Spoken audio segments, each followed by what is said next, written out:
इस वीडियो के अंदर हम मनीव्यू पर्सनल लोन एप्लीकेशन के बारे में बात करने वाले हैं। उससे लोन किस तरीके से अप्लाई किया जाता है वो तो मैं आपको 5 से 7 मिनट के अंदर ही बता दूंगा, लेकिन उससे पहले हमें सच्चाई जानना बहुत ज्यादा जरूरी है। क्या हमें मनीव्यू से लोन लेना चाहिए, क्या उससे लोन नहीं लेना चाहिए, लोन लेते हैं तो क्या फायदा क्या नुकसान है, क्या लोन हमें इजीली मिल भी जाता है, क्या एलिजिबिलिटी चाहिए, क्या डॉक्यूमेंट चाहिए और कितना लोन हमें मिल सकता है, ये सारी चीजों के बारे में इस वीडियो के अंदर हम बात करने वाले हैं। और एक काली सच्चाई भी इन इंस्टेंट पर्सनल लोन एप्लीकेशन की बताऊंगा जो आपको लोन लेने से पहले जरूर पता होनी चाहिए। मनीव्यू कहता है कि कंप्लीटली पेपरलेस प्रोसेस से हम लोन प्रोवाइड कर देते हैं जिसमें आपको फिजिकल डॉक्यूमेंट वगैरह की जरूरत नहीं पड़ते हैं। फ्लेक्सिबल रीपेमेंट टेन्योर के साथ, यानी कि आपको मैक्सिमम 5 साल तक यानी 60 महीने तक लोन मिल सकता है, जिसे आप 60 महीने तक भर सकते हैं EMI के फॉर्म में। यदि आपकी सिबिल स्कोर 650 है तो आप इस लोन के लिए अप्लाई कर सकते हैं, आप एलिजिबल हैं। और 24 घंटे के अंदर आपके अकाउंट के अंदर वो पैसे यदि आप एलिजिबल होते हैं तो भेज दिए जाते हैं। अभी हम मेन बात कर लेते हैं चार्जेस की, कि यदि हम मनीव्यू से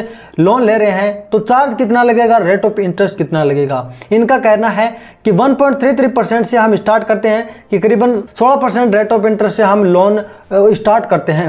अब ज़्यादा कितना हो सकता है, आपको 25% भी आपसे लिया जा सकता है, 30% भी लिया जा सकता है, और आपसे 35% रेट ऑफ इंटरेस्ट पर भी आपको लोन दिया जा सकता है। अब इन्होंने सिर्फ इतना लिख रखा है कि स्टार्टिंग है हमारी 16% एनुअली लोन देने की।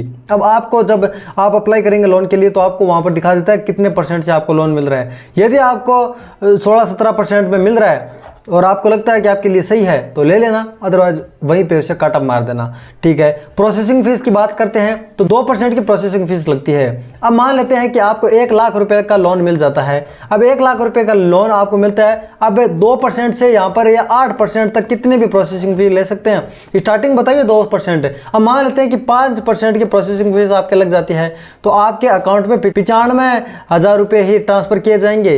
यहाँ पर आपके पूरे 1 लाख रुपये कतई नहीं आने वाले हैं। तो इस प्रोसेसिंग फीस के बारे में और रेट ऑफ इंटरेस्ट के बारे में भी आपको पता होना चाहिए। यदि हम अपने EMI को डिफॉल्ट कर देते हैं तो 2% के हिसाब से चार्ज लगेगा हमारा। ठीक है, और चेक बाउंस फीस है वो 500 रुपये है। अभी मैं आपको इसकी कैलकुलेशन बता देता हूँ कि यदि आप कोई भी EMI ड्यू कर देते हैं, फॉर एग्जांपल मान लेते हैं कि आपके 10,000 रुपये की एक EMI हर महीने आती है। अब मान लेते हैं कि आप उस EMI को ड्यू कर देते हैं या डिफ़ॉल्ट कर देते हैं। अब 10,000 की EMI पर आपके 500 रुपये तो वो चार्ज के लगने वाले हैं डिफ़ॉल्ट करने के। दूसरे से कितना ही अमाउंट हो, चाहे 10,000 हो, 5,000 हो, 7,000 हो, 8,000 हो, 10, 15, कितना ही अमाउंट हो, 500 रुपये तो डिफ़ॉल्ट करने के लगेगा ही। दूसरी बात, 2% के हिसाब से जितने की आपकी EMI आते हैं वो पेनल्टी और लगेगी। तो 10,000 का 2% यहाँ पर होता है 200 रुपये। अभी यहाँ पर हम बात कर लेते हैं कि और क्या लगने वाला है, क्या और भी इसके चार्ज है? तो जी बिल्कुल, और भी इसका चार्ज है कि हर दिन है वो 10 रुपये आपके चार्ज के लगने वाले हैं। हर दिन आपके 10 रुपये लगेंगे। अब मान लेते हैं कि आप 30 दिन तक है वो पैसे भरते नहीं हैं तो आपके 300 रुपये हो गए। अब इनको जोड़ते हैं तो 500, 700 और 1,000 रुपये हो गए। अब 1,000 रुपये तो आपको बिना फालतू भरने, यदि आप डिफ़ॉल्ट कर देते हैं 10,000 की EMI थी तो आपको अगले महीने 11,000 भरने पड़ेंगे। अब आप 11,000 नहीं भर पाते हैं तो उसके अगले महीने की कितनी EMI होगी, आप वापस से 10,000 जोड़ दो। ठीक है, अब 10,000 वापस से जोड़ दो। अभी टोटल अमाउंट हो गया है 21,000 रुपये। ठीक है, अब 21,000 का 2% और जोड़ दो, कितना होता है, लगभग होता है यहाँ पर 420 रुपये।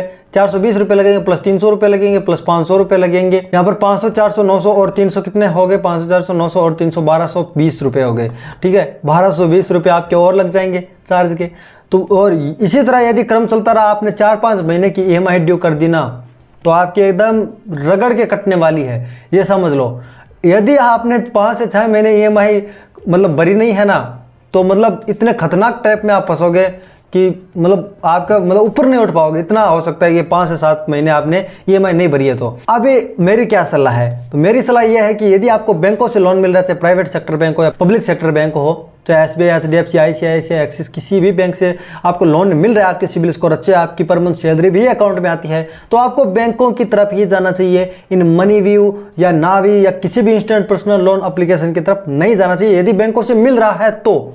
ठीक है, और आजकल मार्केट में सोशल मीडिया पर हम स्क्रॉल करते रहते हैं, आती है कि इस लोन एप्लीकेशन से इतना लोन मिल रहा है, कम रेट ऑफ इंटरेस्ट पर मिल रहा है, ले लीजिए। और कई छोटे मोटे इन्फ्लुएंसर है, मतलब छोटे क्यों, बहुत बड़े बड़े इन्फ्लुएंसर भी उन एप्लीकेशन को प्रमोट करते रहते हैं कि लोन ले लो। तो आपको इसी अनजान एप्लीकेशन से लोन लेना ही नहीं है। जैसे ये मनीव्यू है तो ये RBI रजिस्टर्ड लोन एप्लीकेशन है। आरबीआई की रेगुलेशन के हिसाब से ये चलेगी। और जो चाइनीज लोन एप्लीकेशन होती है या फिर जो इन्फ्लुएंसर वगैरह प्रमोट करते रहते हैं, उनमें से ज़्यादातर लोन एप्लीकेशन आरबीआई रजिस्टर्ड नहीं है।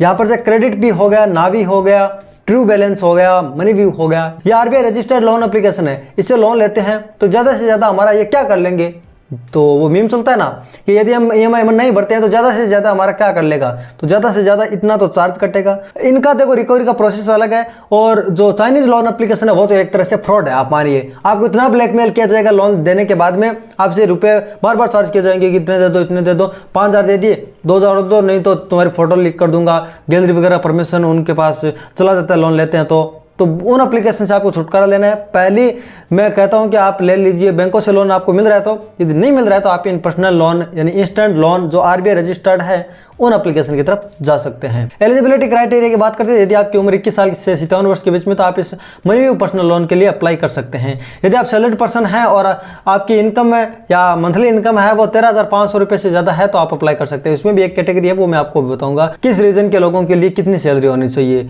यहाँ पर आपके डायरेक्टली है वो बैंक के अंदर लोन भेजा जाता है और 750 सिविल स्कोर आपके होना चाहिए।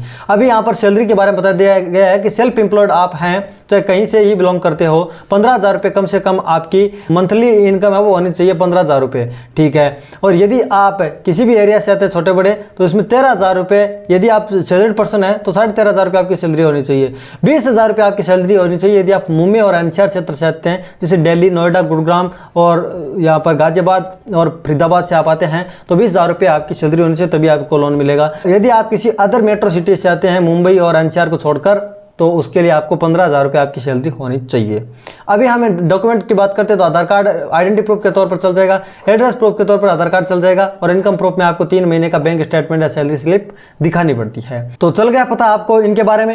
अब अप्लाई कैसे किया जाता है उस पर मैंने डेडिकेटेड वीडियो बना दिया है, ठीक है। आप वो वीडियो जाके देखिए, स्टेप बाय स्टेप प्रोसेस को फॉलो करके मैंने बताया कि किस तरीके से आप मनीव्यू पर्सनल लोन के लिए अप्लाई कर सकते हैं। आप उस वीडियो को देखने के लिए नीचे डिस्क्रिप्शन के अंदर लिंक दे दिया गया है, उस वीडियो को आप जाके देख लीजिए। तो यही था दोस्तों हमारा वीडियो मनीव्यू के बारे में। आपको कैसा लगा? वीडियो पसंद है लाइक करें, शेयर जरूर करें, सब्सक्राइब भी करें। जय हिंद।